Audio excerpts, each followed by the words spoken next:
Okay, today what I want to do is I brought all of the saws that I have at home in different bars. I just loaded up my trunk and brought it in.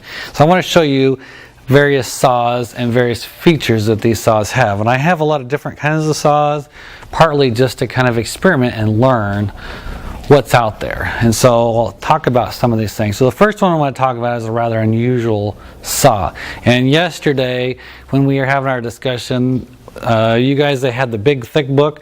You opened it up. What was in the first page?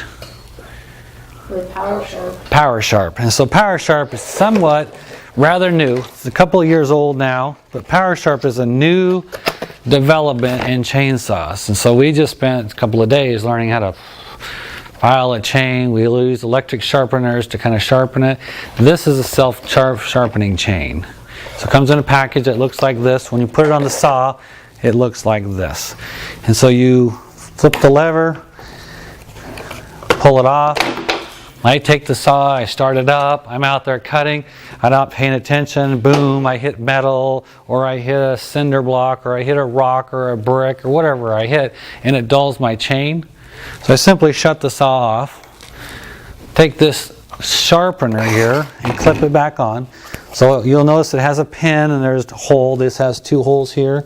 So I simply put it in there, clamp it back together, start my saw, rev the saw up, and the saw is going to run fine. It revs up, and then I'm going to simply push it against a log, a brick, something besides my foot, and I'm going to go 1, 2, 3, and it's sharp.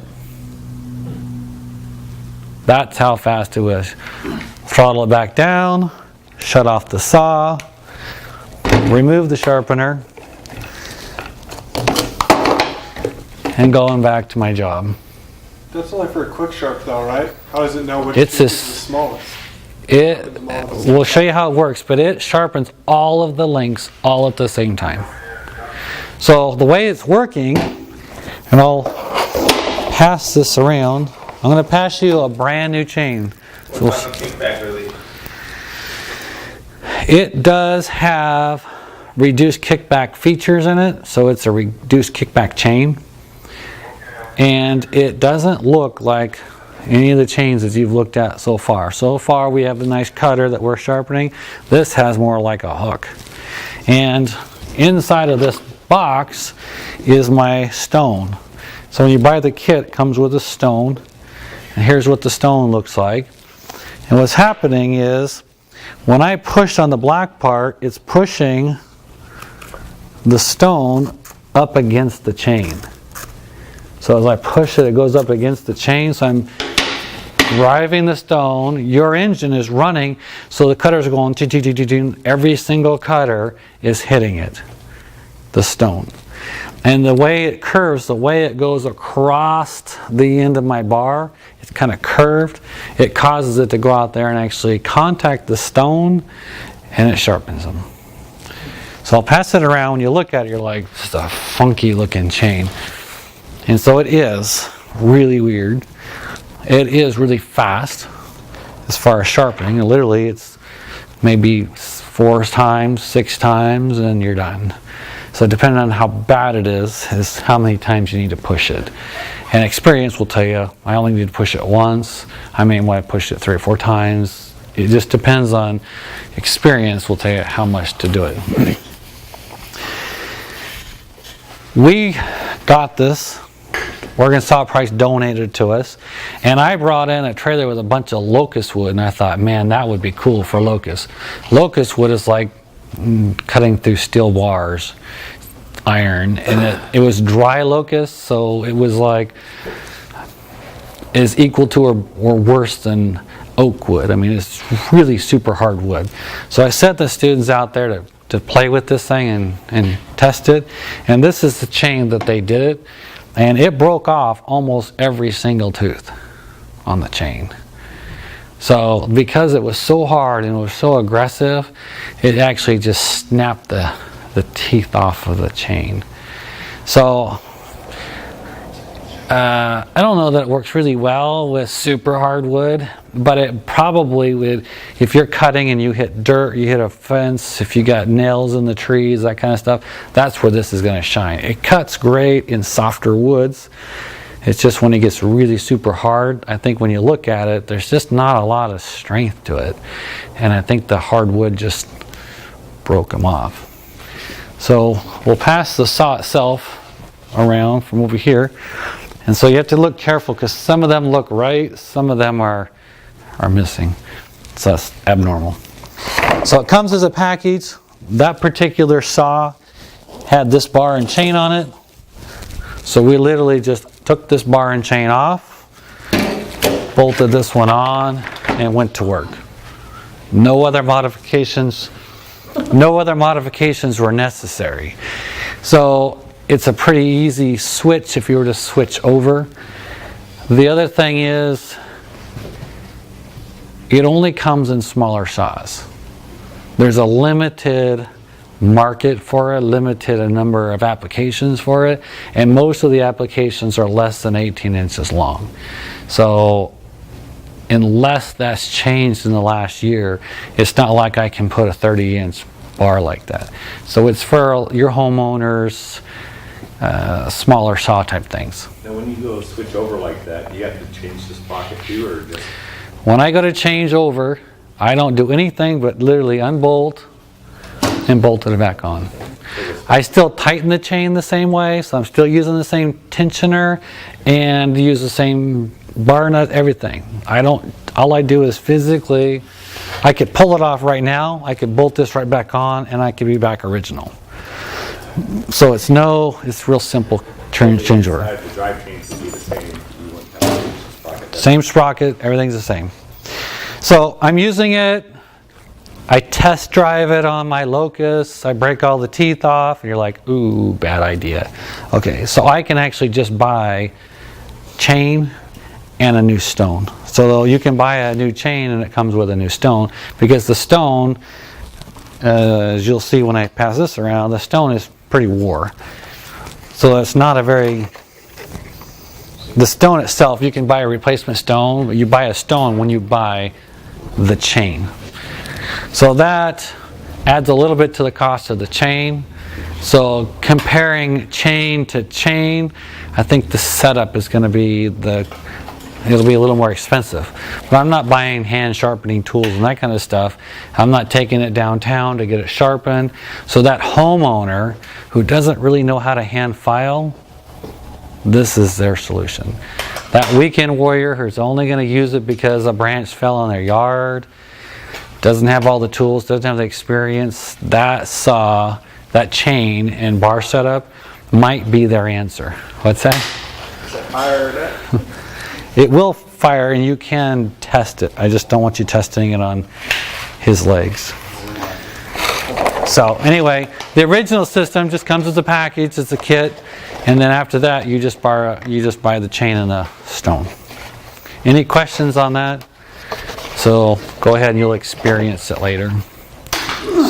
I'm just going to set this back down here. Who's the vendors for those? Oregon Saw Products Design. It's theirs. So you get through any person who sells Oregon chain, bar and chain, they can get that. So it's in their catalog. It's their patented machine. Any other questions? How much is it? I didn't know. I don't remember now. Sorry. Cost compared to, It's just, if I remember right, which I don't exactly, if I remember right, it was just a little more expensive than buying a bar and a chain because you get the sharpener and all that stuff. But it wasn't that much different. And to a homeowner who doesn't know how to sharpen a chain, it doesn't have the tools, it's one time taking in to have it sharpened would pay for the extra cost, and now they can stay home and do it all themselves. And as long as they don't keep getting it into something bad, it would last as long as a normal chain would, and they would just be able to sharpen it. And we did some pretty aggressive sharpening, so if you look at the stone, it's in pretty bad shape. And so we were like, well, how much do you do? Can you go too much? Well, too much is just going to wear the stone out. That's not good. So I think we actually put more damage to the stone just because each student wanted to know what it felt like. Even if we didn't need to sharpen it, they were sharpening it. So in our case, I don't know if it was a great example. It was a great test, but is an example of what you normally would see. I don't think it would be war as much in one chain if one person was doing it. We had students doing it, so it might be different. So, but we'll have this. We'll get the saw running. It should run, and we have a log out there, so we'll have you go out there and actually cut it with it. So, and we might actually switch it to the new chain to see, because that old one is bad shape. So, That files the records down too? yes, does everything all at one time. Just in that short time that I just demonstrated, it's done. It'll take you longer to put the clip on and get it started back again than just sharpen. So literally you push it against something hard and they just do 3 seconds. 1, 2, 3. Shut it off, unclip it, start it up, cut wood. So when they do on the road demonstrations, they have a cinder block there and some kind of log, and they cut the log. So they have you cut your log, and then they have you cut the cinder block. And there's like, oh, dang, didn't happen, you know. Try to cut, and they show you, oh, now it's dull. So then they shut it off, they clip it on, sharpen, unclip it, cut the log, so that you see what it's like. So, do I want you to do that? I don't know that I want you to do that. We could do it at least once or twice, just to let you, 1 or 2 people see it. But I don't know that I want that many people to cut into a cinder block. I don't know. They'll give me more chain. I guess I could ask for a new chain and let you guys experience that. So all I got is ask them. So if you're really interested, I'll just say, hey, can you send me a new chain and thing? And he'll send it to me. It's fine. Any other questions? So the next saw that I'm going to go, that was a standard looking saw. This saw here is a Shindaiwa. Shindaiwa is a maker of commercial type products. Shindaiwa and Echo merged as one company. They've retained their own names and identity within the same. So they're managed out of the same building and everything, but they kind of merged resources. Because both of them are rather small companies, their buying power now is greater because the two companies work in the same roof, do their stuff together. So Shindaiwa is a company that came from Japan, so they're based out of Japan. Echo is a Japanese company. Both of them are Japanese companies working in America. Echo is headquartered in Menine or something, Illinois. It's in Illinois. And Shindaiwa was in Tualatin, Oregon. So they were right here in Oregon. And so when they combined, they closed shop here, went back, so now everything is in Illinois. That's their headquarters. So they make really good commercial products. Landscapers, commercial landscapers, that kind of stuff. Those people are who would have a Shindaiwa. This is not your typical Home Depot, Sears, hometown store type thing. It's not super common in that because it's not targeted to a homeowner. So they make more of a high-end machine. And we have a bunch of Shindaiwas on the pallet over there, so you guys will get to see some of those. And we got lots of new stuff back there. So this particular saw is a top handle saw. So if you don't know, top handle saws are what they use, tree trimmers, guys that climb up the trees that are trimming, they use a top handle saw. And the idea is I can actually hold it with one hand. And they're one of the few people that you'll see that will actually cut one-handed. They're going to be holding on or holding a branch, and they're going to be cutting, and I need to be able to hold it with one hand and cut with it. Versus that saw that he's got, I can't hold the end of that saw and hold it up there and be cutting. When it does, the weight of it would come down and I'd probably get hurt because it's not balanced for a single. It's designed for two hands. The safety features are all designed for two hands. The safety features in here are still designed for two hands. But those guys, they know the danger, but they do it. And they're going to be cutting with one hand. So that's not uncommon. And then when they get done, there's a loop that goes back here, and they'll have a rope on it, and they drop the saw, and they lower their stuff down, and then they pull the saw back up, and they make another cut. So they're making a cut, they drop their saw, take that log and lower it down. So those guys, because of where they are, this is the style of saw that they're going to be using. Somebody else has the top handle. He's not here. Mike does. He's not here. So he has an Echo over there that's a top handle saw. That's what they're called. So just a different kind of feature. Doesn't have the handle out the back. The handle's here. When you're using this thing, if you're using it two-handed, you see how your hands are really close together. So I find it a little bit awkward if I'm just cutting wood to be this close, because I have no mechanical advantage this way. But it has a chain brake, so it rolls up. Chain brake's going to work just like that. And so those features are pretty decent. My biggest frustration with this saw is the fact that the oil and the fuel reservoirs are backwards from every other saw that I have. So my family comes along and uses it. They pull off the fuel cap, right? And they add fuel into the bar oil, and then they put bar oil in my fuel container. So they're constantly putting the wrong thing because they didn't read the little label that's there.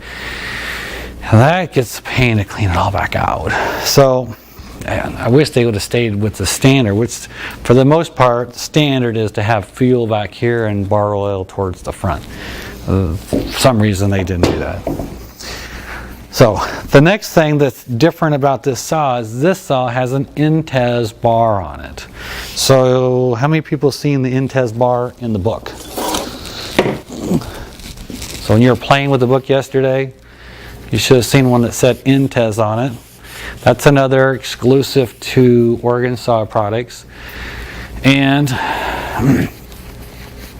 how do you tighten a chain on a bar? You loosen the two nuts, or one nut, depending on what it is, and you turn a screw. And where's the screw located? Either in the front or the side. So sometimes it's between the two bar nuts, or it could be in the front straight back, so you go straight back, or on the other side between the bar and between this spike. There's a name for this spike. Between the spike and this bar here, there's a screw. So you get your screwdriver in there, and you're trying to do that without cutting your hand because you keep hitting these things. So you're trying to turn the screw up here and tighten the chain. So that's how most saws are. Steel has some. They have a quick change where they have a little twist piece. You flip this handle out, rotate it, tighten it up. So they do have some quick adjust system on there. I don't have an example of that anywhere. I haven't actually used the system. I've just seen it somewhere. So they do have some quick change. So Oregon came up with this one. So I have just a bar here, and in the books that we had in there that you were looking at, they actually show this in a cutaway. And you can see just here, there's a hole up at the top, says Intez, and then you see this jagged thing with teeth. And what that is a two-piece mechanism, has a slot in it, and has teeth in it that come back to this piece here. And I'm simply going to put a screwdriver in there and rotate it, and this piece will jot in and out. So can you give me a screwdriver, flat screwdriver? Medium size, pretty good size one. So what you do is you put this bar on your saw, you rotate it to where this mechanism is all the way forward, slip your chain in, get it in place, put your screwdriver in, rotate, tighten the bar nuts. And this thing will just jet right out. It just whoop, shoots right out. And it has a split in it, and so you tighten, you just tighten the nuts. And when you do that, it'll be properly tensioned, and that split, when it gets hot, will kind of spread a little bit and not get too tight. Thank you. So you simply put a screwdriver in here and you rotate, or rotate the other way. You can see how fast that just, it's heavy coarse threads, and it just goes out. So I'll get it in there. Anytime I'm going to sharpen a saw, I'm going to lift it up. So you're going to want to take a piece of wood or something, put it under there, so that's always tension in the front. So I would loosen my 2 nuts, put this in here, rotate it till it stops turning, tighten, tighten, done. So when they introduced this, they took it to trade shows, they put $100 in a jar, and they have 2 saws, one of those saws and one of these, and if you can tighten yours faster than me, you get that $100. So everyone's there like, go, and they're out there screwing and tightening, screwing, and the guy's like, okay. And he grabs the screwdriver, he goes, tighten, tighten. And they're like, ah. So, 2 things. One is really fast. 2, your screwdriver is out here. It's not in here where you're up against this knife, so you don't cut your hand. So it's nice to be here. And there's a bunch of people that have been smart enough to put theirs out here. So I like it. Anywhere out here is kind of cool. And then the second or third, whatever number 1, is the fact that I just tighten and I tighten it. I don't have to kind of tighten and keep checking to see, now a little tighter, a little tighter, a little tighter. I can just go, tighten. I can double check, but it'll be properly tensioned. So properly tensioned, you want to pull on it. When I kind of pull on it with some pretty decent force, the bottom of the drive link should be even with the top of the bar. So I should pull up, should be there, and it should snap back. That's properly tensioned. It should not be hanging down. If it was a longer bar, what I will do is get the slack on the bottom, and then I would be tensioning, and I would tension it right up to the point where it touches the bar, tighten my nuts, and then it would be, you'll find it'll snap back and it'll be that right tension. So you'll be doing that when you're playing with saws. So that's the easiest, best way. But always hold the tip up. Why do I want to hold the tip up? Because the bar moves up, and if you tighten when it's down and it comes up, it's looser.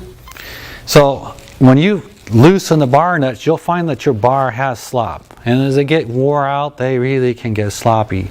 And if the bar is hanging down, because gravity is going to pull it down, when you cut wood, where is the tension when you're cutting wood? It's on the bottom. So as I start to tension it, as I start to tension this thing up, or I start to cut wood, it'll slip in the holder, and when you tension it with it down and then pull it up, it'll get loose. So it almost always gets loose when you lift up on the tip, and so always hold it up. So I just put a piece of wood under there, put any object, so you're not holding it. Otherwise you have to lift this, tension it, and tighten it. That's complicated to me. So I just put something. And luckily Richard gave me this fancy tool to put there, so I put that under there. He didn't even know that. So, okay, that's an Intes bar. Pretty unique. I'll pass this one around so you can look at it. I anticipate that you will take this bar off and put this bar back on and tension it. Every single one of you will want that experience and will take it. That's why it's here. So that's the Intes bar. The next size bar, nothing really special or fancy about this one, other than it's a Dolmar. Dolmar is a German saw. Rotate this in any direction and it will still tighten up. Every bar should be rotated and does rotate. So even the Intes bar, and I guess we'll note that here, is when you're filing, sharpening, maintaining saws, every time you sharpen and take the bar off, you should flip it over to put wear on both sides. So you want to make sure the customer realizes that even though the words are upside down, it's not on wrong. Now the chain can go on wrong, but the bar can't go on wrong. So don't be embarrassed, don't get embarrassed because you put the chain on backwards, but that should be rotated. If you have a customer that just cannot educate, then put it all on so the words are correct, but all the wear will be on one side and you're only using half the life of the bar. So wear it even, flip it over. So even the Intes, even the Power Sharp needs to be flipped. So all bars, all makes, all models, flip them. Dolmar German saw, really good saw. I really like this saw. They're not a big saw manufacturer out in the market. They're not huge out there, but they're around. They're in pockets around the United States. We've got like 8 or 9 of them that Domar donated to us, and you will have an opportunity to take one apart, put it back together. But mid-size saw, very smooth running saw, nice and powerful, and it's just a pretty nice saw. So this one here, if I'm going to tension it, the tensioner is actually between the bar nuts. So this one here is nice because you'll put it here and tension it up. So we put an Oregon bar on it, but we didn't put an Intes bar. An Intes bar is a little more expensive than a standard bar. So you'll spend a little bit more, a couple more dollars, but you'll get a nicer bar. I mean, it's easier for maintaining. So this one you can see is loose. You see how the chain is dangling down there? This one would need to be tightened. So I would not want to run it like this. If I do, good chance it's going to throw it. It's going to look like the one we seen earlier. I'll beat up on the drive links. So again, we'll have it, get it up and running. You guys can go test it.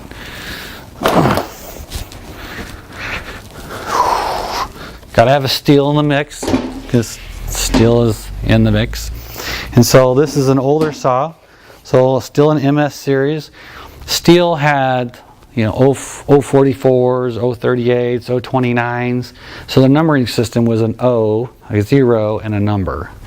And then at some point they decided to change their numbering system, so they took an 044 and made it an MS 440. So they took the 0, moved it to the end, and put MS in front of it. And they did that to their whole product line. Every chainsaw is an MS. Every hedge trimmer is an HS. And then in all their different products, their blowers, I think, are BRs. And it's a German name for chainsaw. I think that's what they told me, was it in German it's chainsaw. But we looked up German chainsaw and it didn't have that letter, so that's what I was told. So anyway, regardless of how it is, that's how the system works. So this is an MS390, just means it's newer. You can get a 039 and it'll look almost identical to it. And really the only thing different is the plastic on the outside. So when they did the switch over, they changed the decal, changed the cowling slightly, and that was it. And then they just improved and changed from there. So this saw, you can put like 2 sizes bigger on it and you can come smaller, come down to about a 16 or 18 inch bar. So pretty powerful saw. This one has a feature on it that has compression release. So there's supposed to be a black cover on here, a rubber cover that you just push on, and underneath it is this button. So you push on the button, and now when I pull it, I'm releasing some of the compression, and as soon as it gets a little pop, it pops it back out. So it aids in your ability to start. So if you have a steel product like this, one of the things that they have a 4-position button over here. The very bottom button is a full choke. So you put it on full choke, you pull the rope, and as soon as it pops, so you hear it tries to start, little pop, then you want to move it up 1, and that's partial choke. When you pull it again, it should start. When it does start, it's going to start at a mid RPM. So it's going to take off, the chain's going to want to turn. If you don't have the chain brake on, it's going to want to turn the chain. If it's sitting on the ground like that, it's going to be cutting in the dirt. If you don't have your foot on this pedal, or you don't have it locked between your legs like this, you're going to have a problem. If you have it like this and you hit an object, it's going to hurt that object. So make sure that you do one of those two. It will never drop start a saw when you're here. And drop start would be what? So when I drop the saw and pull on the rope, because when I do that and this high compression saw kind of marks a little bit, it's going to go down and it's going to cut my leg. So don't let me catch you doing that. So this one here, when I'm on partial choke, as soon as I push the throttle, it'll bump it down to an idle and it will jump it up into run. So it automatically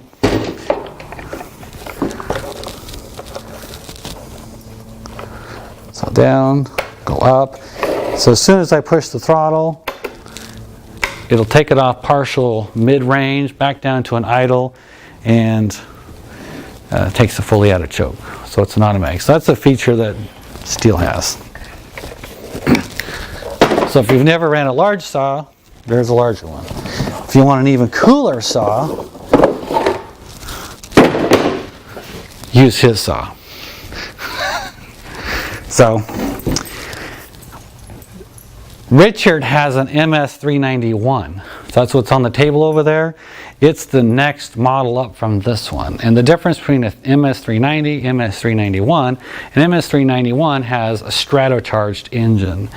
A stratocharged engine is recent technology. I shouldn't say recent, it's probably 10 years old now, but it's a technology where instead of having an air-fuel mixture that's pushing the exhaust gases out the exhaust pipe, we're going to use a stratified layer of pure air.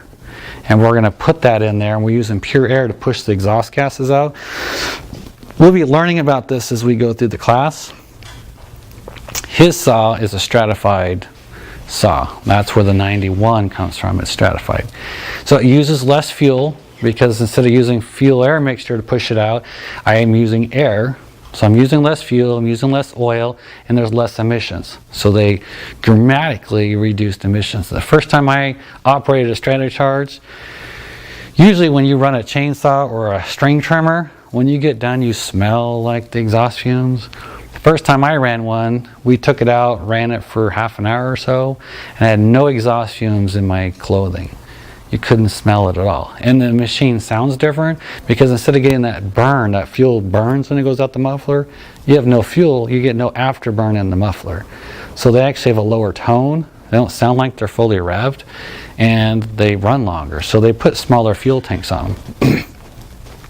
So he's got the comparable one to that. This particular saw here is also stratocharged.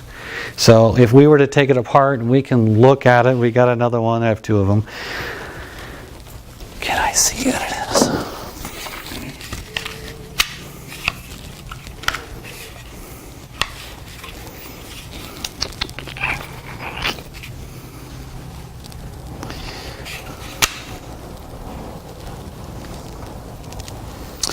Maybe if you had a flashlight you could see. I don't think you can't just see it on the outside. The original Stratocharge actually had a carburetor where it had two intakes. You'd have two butterflies and two intakes. One was pure air, one was the air fuel charge that actually makes the saw run. This saw here, if you take a flashlight and shine it down in there, you'll see a piece of plastic after the throttle plate, and the top one is pure air and the bottom one is your air fuel mixture that's making it run. And if you follow it, take the covers off, there's two ports. One goes up and it goes into the cylinder to do the stratified layer, and the other one goes into the block and lubricates the lower end and actually makes it run. So again, we'll let you see that and how that works. So that's this saw. The second feature that this saw has is the starting mechanism. So you get this one here and I go to pull it, I mean it takes some energy to pull. And if you have a shoulder injury or some kind of arm injury, a lot of times you just can't start it. So this particular saw has a feature that you pull on the rope and you just keep pulling, all of a sudden it actually, so I'm winding up a spring and then it actually pulls the saw over. So there it went. So I'm actually, if you have a weak arm or weak pull, for whatever reason, you pull it up and then it actually pulls it over. So it's a feature for people with injuries. So either age or just physical, whatever issue you have. And so this just makes it easy. The first time I got this saw, I'm like, yank, and it's like, that was weird. So you pull on it and you don't really have a lot of anything until all of a sudden you get to the end. So you don't have to be jerking on this saw. It'll spin over the same whether you pull on this really fast or just pull on it real slow. You get the same actual energy of spinning either way.